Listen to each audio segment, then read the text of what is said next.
રાષ્ટ્રીય ભાજપ ઉપાધ્યક્ષ વર્ષાબેન દોશીનું 17 વર્ષ જૂનું પર્યાવરણીય અભિયાન વટવૃક્ષ બન્યું છે। 16 વર્ષ સુરેન્દ્રનગર બાદ આ વખતે અમદાવાદના સત્યમેવ વિસ્ટા ખાતે ભવ્ય ઉજવણી કરાઈ। 1600થી વધુ બહેનો અને વિદ્યાર્થીનીઓએ વૃક્ષોને હાથે બનાવેલી રાખડી બાંધી। કોરોના અને ગરમીના સમયમાં વૃક્ષોનું મહત્વ સમજાયું છે। બહેનોએ ભાઈના દીર્ઘાયુ સાથે નવું વૃક્ષ વાવવાનો સંકલ્પ લીધો। એની અંદર પણ જો કોઈ જડીબુટી હોય તો એ આપણા વૃક્ષો છે। જેટલા વૃક્ષોની હરિયાળી હશે એ વૃક્ષો આપણને જીવનની અંદર, આપણા પ્રાકૃતિક જીવનની અંદર, આપણા ખુદના જીવનની અંદર ખૂબ જ આપણને મજબૂતાઈ આપવાના છે।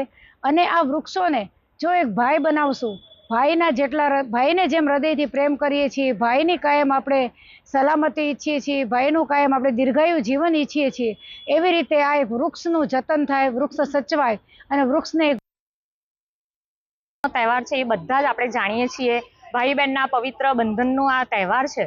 અને અત્યાર સુધી અમે બધાએ કાયમ ભાઈને જ રાખડી બાંધી છે, પણ આ વૃક્ષને રાખડી બાંધી શકાય એવું અમે આ વખતે પહેલીવાર જાણ્યું છે। અને એ પણ વર્ષાબેન પૂર્વ ધારાસભ્ય શ્રી વઢવાણ અને રાષ્ટ્રીય ઉપાધ્યક્ષ છે કે જેમણે અમને આ કોન્સેપ્ટ આપ્યો, જેમણે અમને આ દિશા બતાવી કે આપણે અહીંયા આગળ અમદાવાદમાં પણ આવો સરસ કાર્યક્રમ યોજી શકીએ છીએ।